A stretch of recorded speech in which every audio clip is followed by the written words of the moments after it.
अस्सलाम नाज़रीन, मैं सईद खान और आप देख रहे हैं हकीकत इंडियन टीवी। दोस्तों, चुनाव का शंखनाद हो चुका है। 2024 के सेमीफाइनल की तैयारी मुकम्मल है, यानी कि यूपी में, पंजाब में, गोवा में, उत्तराखंड और मणिपुर में चुनाव के तारीख का ऐलान कर दिया गया है। 1 महीने के अंदर चुनाव भी हो जाएंगे और उसके नतीजे भी आ जाएंगे। उत्तर प्रदेश में 403 सीटें हैं और पंजाब में 117, उत्तराखंड में 70, गोवा में 40 और मणिपुर में 60 सीटों के विधानसभा चुनाव का ऐलान कर दिया गया है और इसके नतीजों की तारीख भी बता दी गई है। तो उत्तर प्रदेश में 7 चरणों में चुनाव होंगे। पहला चरण होगा 10 फरवरी को, दूसरा 14 फरवरी को, तीसरा 20 फरवरी को और चौथा 23 फरवरी को। 27 फरवरी को पांचवा चरण होगा और छठा चरण होगा 3 मार्च को और 7 मार्च को और 10 मार्च को उसके नतीजे आ जाएंगे। इसी तरह पंजाब में 14 फरवरी को चुनाव होंगे, गोवा में भी 14 ही फरवरी को चुनाव होंगे और उत्तराखंड में भी एक ही चरण में 14 फरवरी को चुनाव होंगे।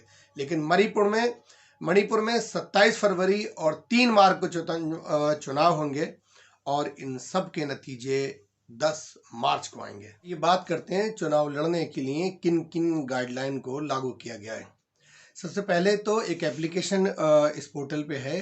अगर आप कहीं भी चुनाव के दौरान कोई गड़बड़ी देखें तो उसका वीडियो बना लें और वहां पर उसको अपलोड कर दें। दूसरा ये कि 15 तारीख तक तमाम तरह की चुनावी रैलियों पर पाबंदी है।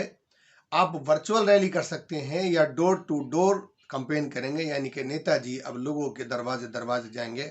उसमें भी शर्त है कि 5 लोगों से ज्यादा ना हो। 15 जनवरी के बाद कोरोना के हालात का रिव्यू किया जाएगा। उसके बाद हो सकता है कि रैलियों पे पाबंदी लगे या उसकी इजाजत मिल जाए, तो उसमें भी नेताओं को तमाम तरह के प्रोटोकॉल का पालन करना होगा। चुनाव आयोग ने एक बड़ी बात की है कि अगर इस महामारी के दौरान कोरोना नियम का कोई पालन नहीं करता है, यानी कि कोई पार्टी या कोई पॉलिटिशियन, कोई विधायक इसका पालन नहीं करता है, तो उस पर महामारी एक्ट के तहत कार्रवाई होगी और आईपीसी की धारा के तहत कार्रवाई की जाएगी।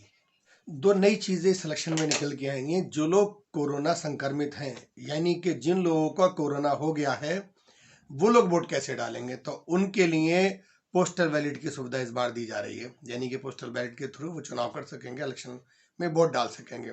और जिनकी उम्र 80 साल से ज्यादा है या जो लोग दिव्यांग हैं, उनके लिए डोर स्टेप पर वोटिंग की सुविधा दी जाएगी, यानी कि आपके डोर स्टेप पे ही वोटिंग मशीन जाएगी और वहीं पर आप अपना वोट डाल सकेंगे।